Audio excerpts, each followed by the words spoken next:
Alright, so I'm going to show you how to change the boot device and also disable the secure boot mode if you want to boot from a non-UEFI device on an Acer laptop. So here's what you do. First you boot up or power on the computer, press F2. Alright, I just keep pressing F2.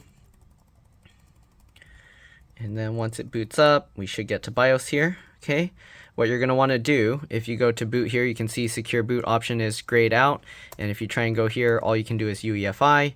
So the way you fix this is you go to security, set supervisor password. We're going to change this to something simple. I'm just going to put password with a capital P.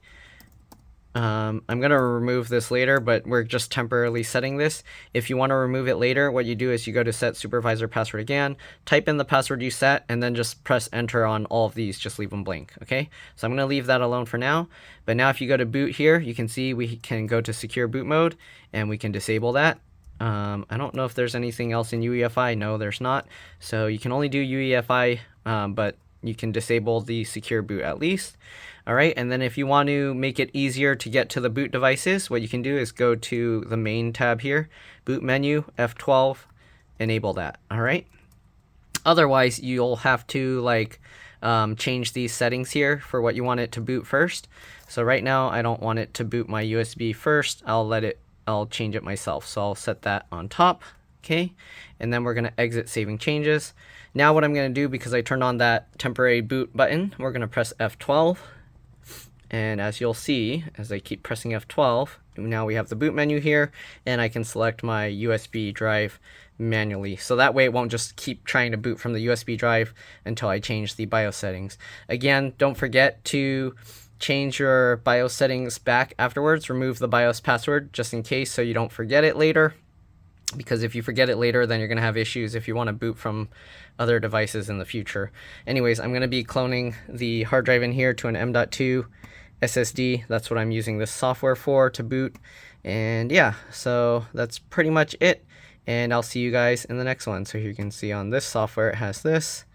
And actually, I don't even see the SSD in here. So maybe this doesn't support M.2 PCIe NVMe SSDs. So anyways, that's pretty much it for now. Hopefully this video helped you guys. Again, don't forget to change the settings back.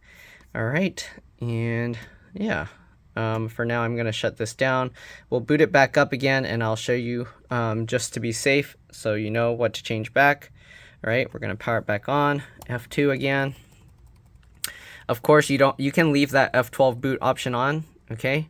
And then see right now it's asking you the BIOS password. Again, I just set it to password so I don't forget it. All right, and then make sure to change this back to secure boot on and disable the password by entering the password you just set again, and then just press enter. And now you can see password's gone. If we go in here again, you can't change it again. All right, so that's pretty much it. Thanks for watching. Hopefully this helped you, and I'll see you all in the next one. Bye.